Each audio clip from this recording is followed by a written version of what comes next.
Optical instruments light के path में changes के कारण इमेज का formation. 3 important term need to know, compulsory to know, and among them is angular magnification or magnifying power. Second one is normal adjustment or relax eye. Third one is distinct vision and strain in eyes. When eyes are in strain, that one is third case. Theory general बातें, इससे थोड़ा practical form में आना, उसी से आपके questions, आपकी understanding अच्छी होगी और क्वेश्चन में सॉल्व करेंगे। तो सबसे पहले हम एंगुलर मैग्निफिकेशन या मैग्नीफाइंग पावर की बात करते हैं। देखो और खुली आंखों से देखो, नेचर ने 2 तरह के लेंस बनाए हैं। एक नेचुरल हमारी आंखों में लगा हुआ है और एक हम स्फेरिकल लेंस कहते हैं, दैट में बी कॉनकेव और कॉन्वेक्स। बेटर होगा बाइकॉनकेव और बाइकॉन्वेक्स कर सकते, और भी टाइप्स आप जानते हो।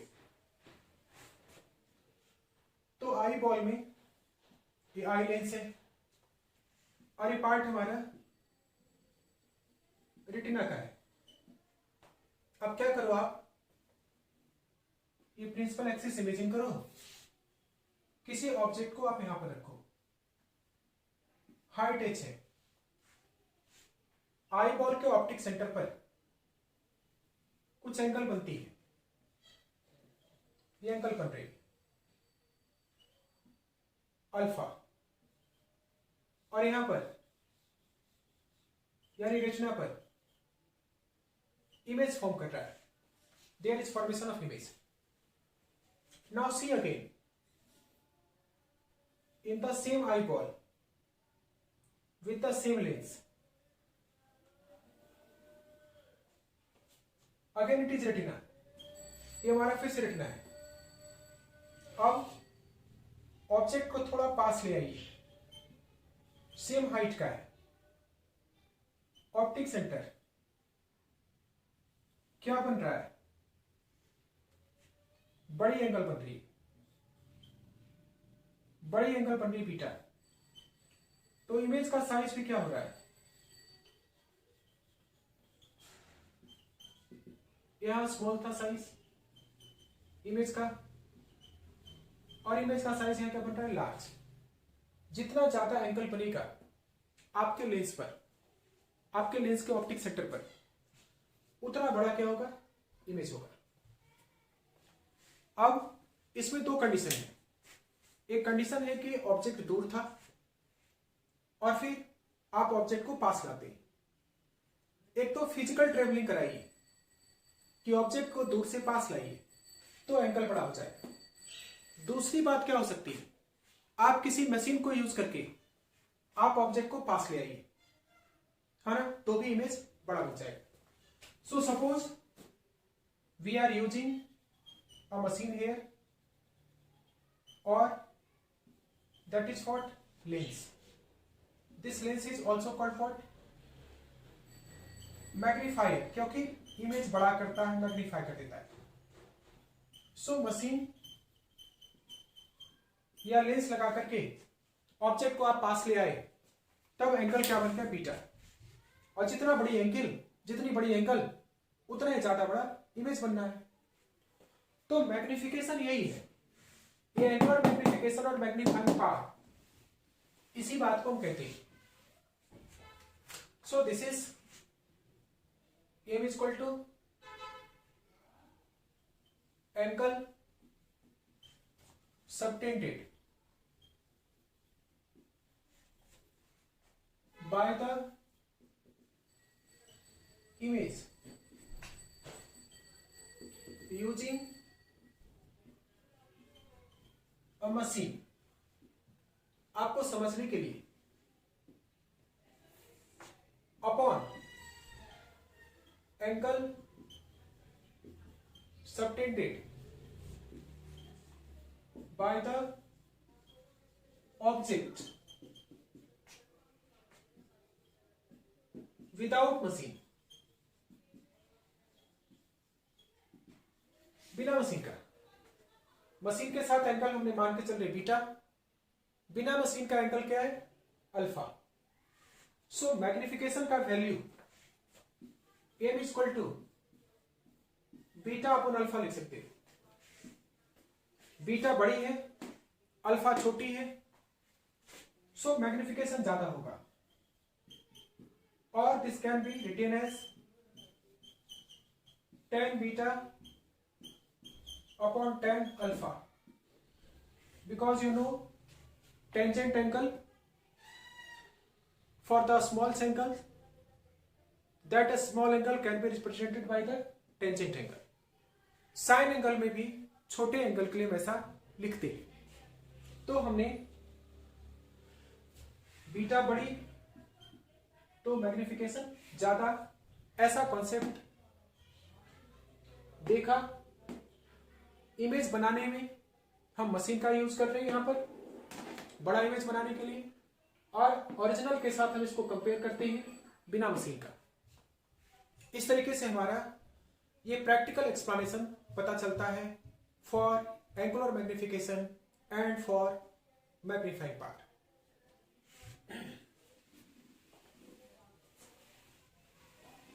Second term, normal adjustment or relaxed eyes. Second thing is here normal adjustment or relaxed eyes. ये बहुत सिंपल केस है। ऑब्जेक्ट काफी दूर रहेगा, लाइट रेज पैरेलल आती है, आंखों पे स्ट्रेन कम पड़ता है, इमेज भले ही छोटा दिखाई पड़ता है, इमेज का मैग्निफिकेशन कम रहेगा। ये सबसे सिंपल केस है। आई ऑब्जेक्ट काफी दूर रखे हैं, हाई टच है, ऑप्टिक सेंटर पर छोटी एंगल बनेगी, स्मॉल एंगल। ऑब्जेक्ट पास लेंगे, एंगल बड़ी बनेगी। एंगल बड़ी बनेगी तो आपको इमेज का साइज बड़ा दिखाई पड़ेगा। इमेज बड़ा हो रहा है, पहले केस में छोटा था, दूसरे केस में उससे बड़ा हो जाएगा। ठीक है, तो दूर जब तक है इमेज बड़ा होता चला जाएगा और आईज हमारी क्या होगी, रिलैक्स्ड। सो नॉर्मल एडजस्टमेंट या रिलैक्स आई का मतलब, इसका मतलब है ऑब्जेक्ट केप्ट फार अवे, बहुत दूर रखिए आप, या उसी को हम कहते हैं ऑब्जेक्ट डिस्टेंस इंफिनिटी रहेगा। क्या कहते हैं इसी को, ऑब्जेक्ट डिस्टेंस, इसमें क्या रहेगा, इंफिनिटी। हमारी आंखों पे कोई ज्यादा स्ट्रेन नहीं पड़ता, हमारे मसल्स जो आंखों की है उसमें भी कोई प्रॉब्लम नहीं आता है। लेकिन तीसरी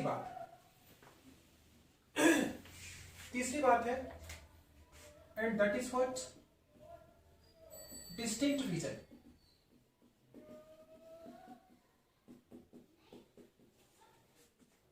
और स्ट्रेनिंग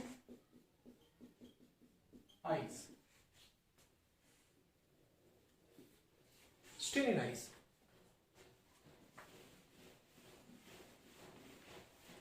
हम क्या चाहते हैं, कुछ भी देखना चाहते हैं, that should be sharp, image should be sharp and bright. और उसके लिए हमारे आंखों के मसल्स पर थोड़ा स्ट्रेन पड़ जाए तो भी हम उसको नेग्लेक्ट कर लेते हैं, तो भी हम उसको कंसिडर कर लेते हैं। तो हमारी आंखों के सामने ऑब्जेक्ट को पहले हमने काफी दूर रखा था, फिर और पास लाया, फिर और पास लाइए, और ऑब्जेक्ट काफी क्लोज आ जाता है। तो ऐसे केस में इमेज के चांसेस बनते हैं कि रेटिना से बाहर बन जाए।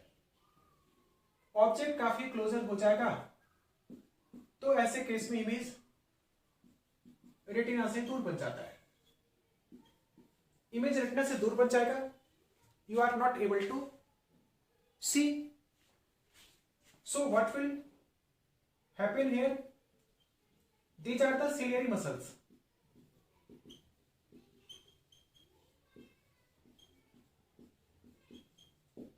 सिलियरी मसल्स क्या करता है? इस लेंस के फोकल लेंथ को बढ़ाने का काम करता है। Focal length of the lens is now increased. इसकी फोकल लेंथ को बढ़ा दिया, और फोकल लेंथ जब बढ़ जाएगा, एफ इंक्रीज कर गया, तो ऐसे केस में इमेज अब रेटिना पे बनने लगता है। Convergence of light rays exactly on retina हो जाता है। आमतौर पे हम देखते हैं कि जब d इक्वल टू 25 सेंटीमीटर होता है, जब 25 सेंटीमीटर पर किसी ऑब्जेक्ट को हम रखते हैं तो सबसे ज्यादा शार्प और ब्राइट इमेज बनता है। लेकिन उस समय हमारे आंखों का सिलेरी मसल स्ट्रेन में होता है। सिलेरी मसल्स में क्या होते हैं? स्ट्रेन होते हैं। तो 25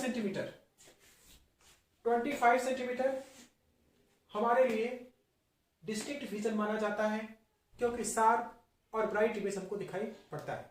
और हम नहीं चाहते कोई भी ऑब्जेक्ट हम उसको पूरी क्लियरिटी के साथ देखना चाहते, और इवन कहिए तो इंसान का नेचर है कि वो सुंदर चीजें देखना चाहता है।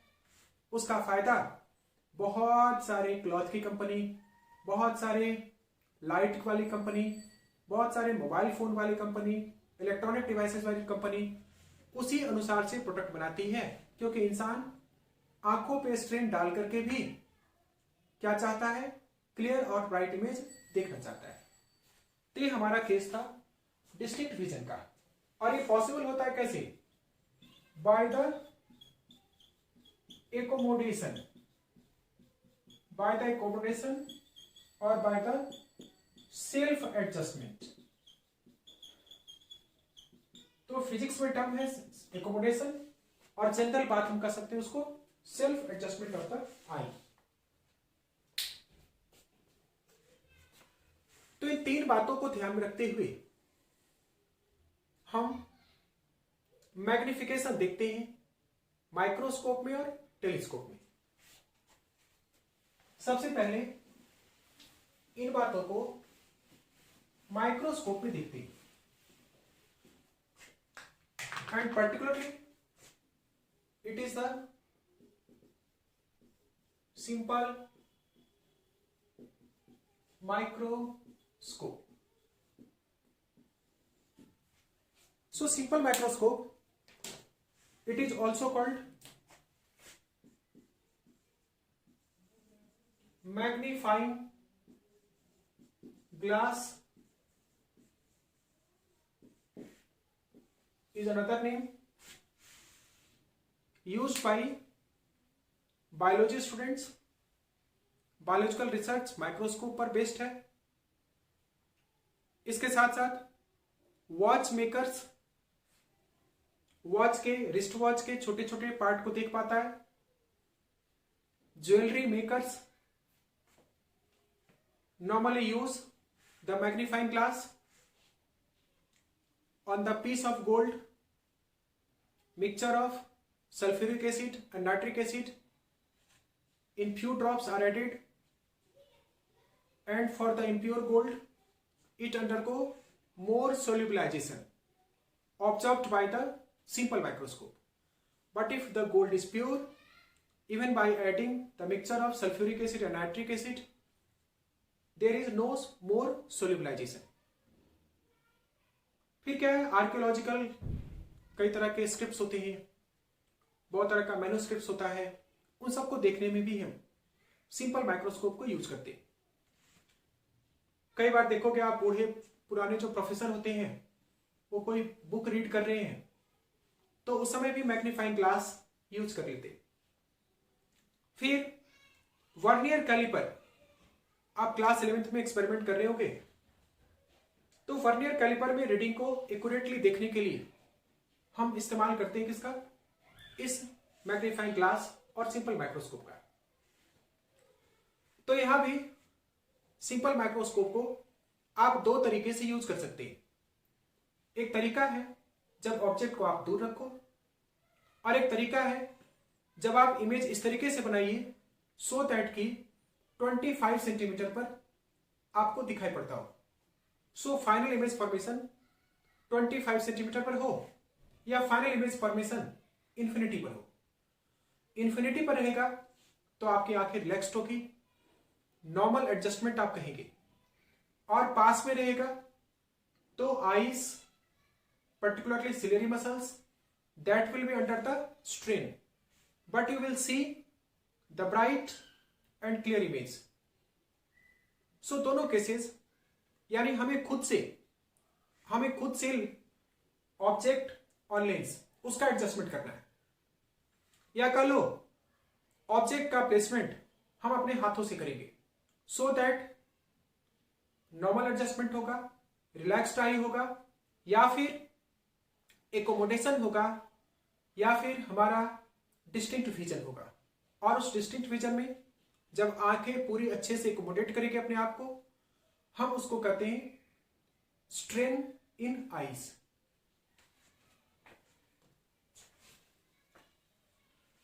सो माइक्रोस्कोप को यदि डिफाइन करें तो ये है a biconvex lens of what? Small focal length.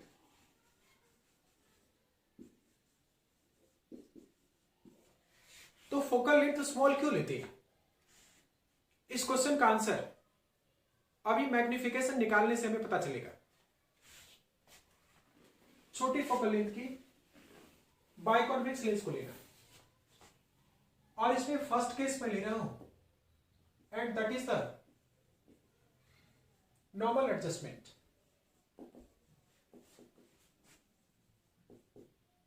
Or case of relaxed time.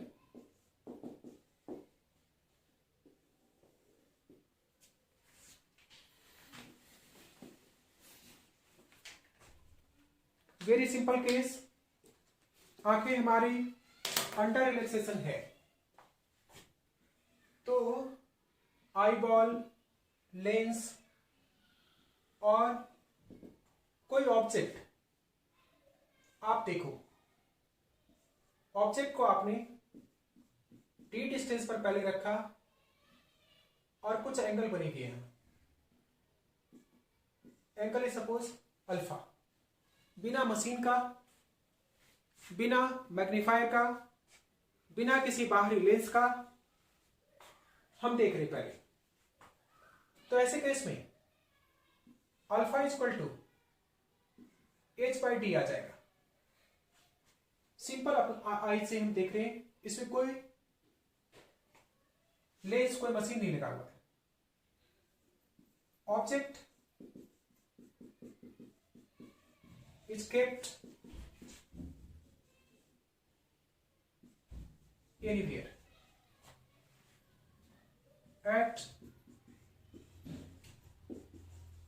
d distance। अब क्या कर रहे हैं, अब हम इसमें एक चेंज लाते हैं। सेकेंड केस में ऑब्जेक्ट को हम किसी भी लेंस के फोकस पर रख रहे हैं। अब हम मशीन को यूज कर रहे हैं और ऑब्जेक्ट को हम पास ला रहे हैं और पास ला करके फोकस पर रख रहे हैं। इसमें हमारा नेट आई विजन है, बिना मशीन का एंगल अल्फा हमारा बनता है। Now the object is brought closer and kept at focus object is brought closer and placed at focus of any of the lens, और कोई भी बाइकॉन्वेक्स लेंस ये हमारा बिहेव करता है as a simple microscope. Optic centre and this is a focus. Object is here placed. So light rays will pass like this, parallel running. Light rays are there. Image is formed at infinity. Image formation at infinity. जब हम यहाँ आंखों को रखते हैं तो हमारी आंखों को ऐसा लगता है कि लाइट रे इंफिनिटी से आ रही है, और यहां पर हम एंगल लिख रहे हैं बीटा. लेंस को यूज करके ऑब्जेक्ट को फोकस पर लाया और इमेज बन रहा है एट इंफिनिटी, तो इमेज जो एंगल बना रहा है बीटा है. इमेज angle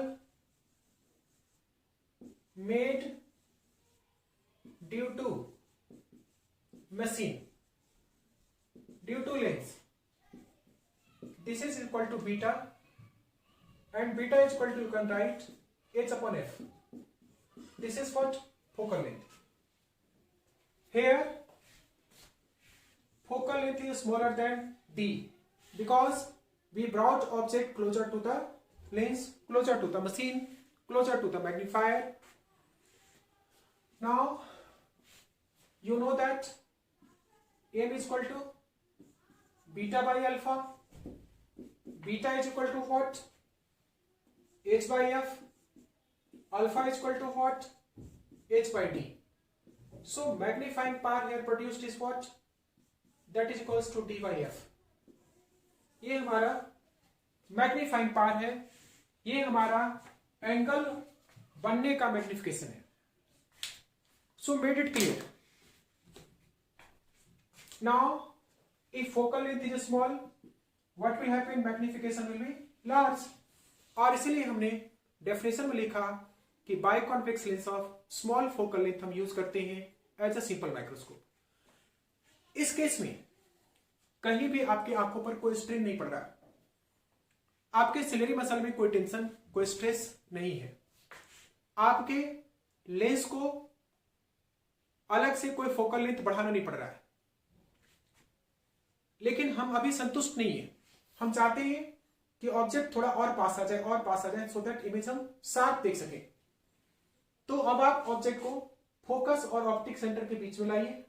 लेकिन जब फोकस और ऑप्टिक सेंटर के बीच में आप लाएंगे तो आपके आंखों पर स्ट्रेन पड़ेगा, एकोमोडेशन करना पड़ेगा, और उसी को हम कहते हैं डिस्टिंक्ट विजन, क्योंकि आपके आंखों में रेटिना पर जो इमेज बन रहा है वो शार्प और ब्राइट है.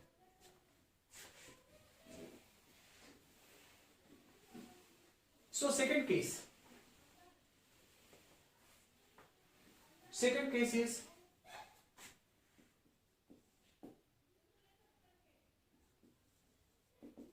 of distinct vision or straining eyes. Here the object is brought more closer and placed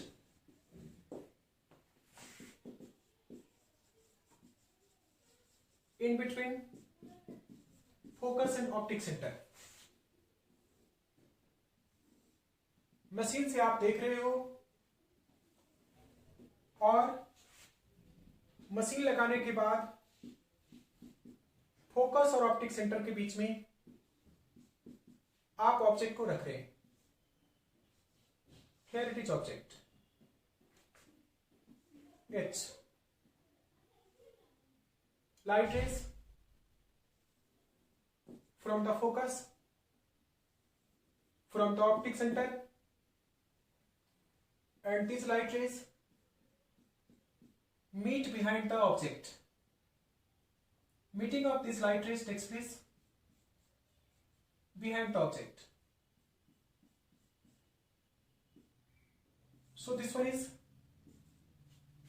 if it is AB, image is A dash, B dash.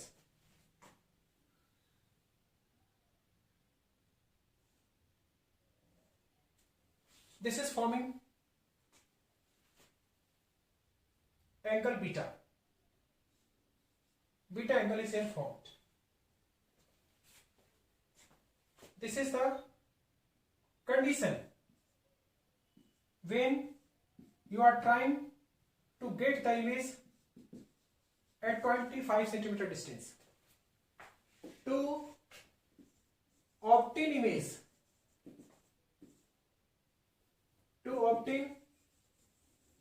image, at D, सोच समझ के हमने ऑब्जेक्ट को focus और optical centre के पास लाया है. Object को हम पास ला रहे हैं so that final image formation कहां पर होना चाहिए? डी पर होना चाहिए. हम डिस्टिंक्ट विजन पर इमेज बनाना चाहते हैं और इमेज डिस्टिंक्ट विजन पर बनाने के लिए ऐसा काम हमने किया है. तो अब आप थिन लेंस फॉर्मूला यूज करो. Using thin lens formula 1/v minus 1/u equal to 1/f.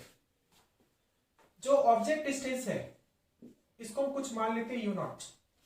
Image distance आपका d पर है. सो ये आप लिखोगे minus of capital T minus minus of u0 that is equals to what? f. अब आप इसको सॉल्व करेंगे, इसका कैलकुलेशन पूरा करेंगे तो मिल जाएगा 1/u0 is equal to 1/d plus 1/f. आप इस पूरे को d से मल्टीप्लाई कर दो. So d upon u0 is equal to 1 plus d upon f. So d upon u0 मैं इसको मैग्निफिकेशन लिख सकता हूं that is equals to 1 plus d/f.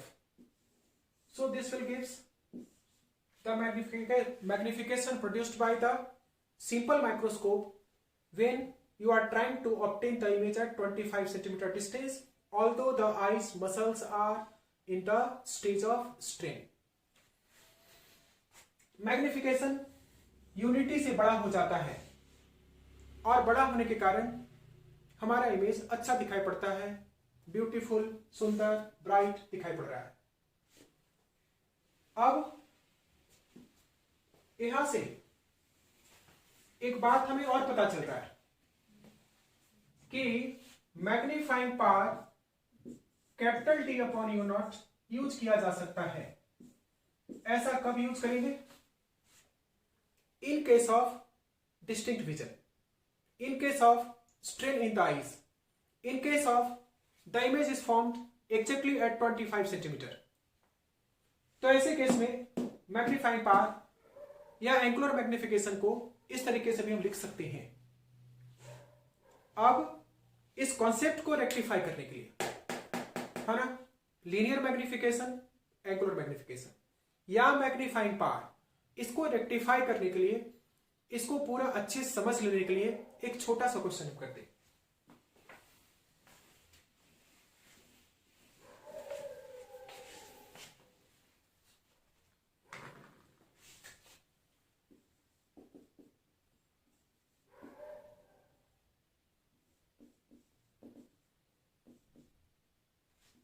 A point object is placed 3.6 centimeter away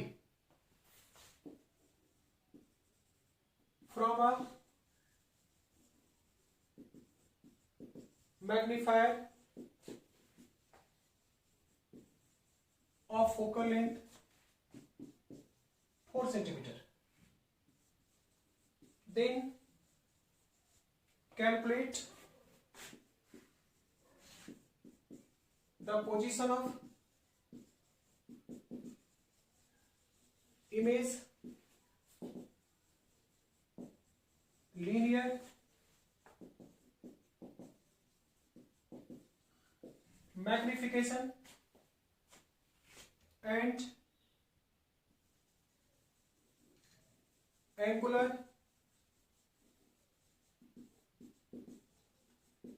magnification. बहुत सिंपल. आप थीलेस फॉर्मूला यूज करोगे. 1/v minus 1/u equal to 1/f. v हमें फाइंड आउट करना है. u है -3.6. Focal length 4 centimetre. तो 1/v that is equals to हो जाएगा, ये माइनस इंटू माइनस प्लस हो गया, 1/4 माइनस 1/3.6. v फाइंड आउट करेंगे, ये आपको निकल के आ जाएगा -36 सेंटीमीटर. एक पार्ट का काम हो गया, ये पार्ट हमारा आ गया. दूसरा पार्ट क्या है? Second part is to find out the linear magnification, and the linear magnification you know m is equal to what? v upon u. That is what? Linear magnification. So value of v is -36 and the value of u is -3.6. So magnification obtained is here how much? 10. 10 is the magnification, यानी 10 times larger is the image. Now see the magnifying power, and that magnifying power is called what? Angular magnification. उस angular magnification की ओर हम बढ़ते हैं.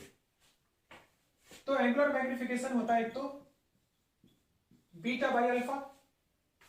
Beta by alpha की जगह आप एक और फॉर्मूला लिख सकते हो, d अपॉन यू, है ना? क्या लिख सकते हैं? In case of distinct vision, in case of strain produced in the eyes. तो समझने के लिए मैं आपको यहां पर लेके जा रहा हूं.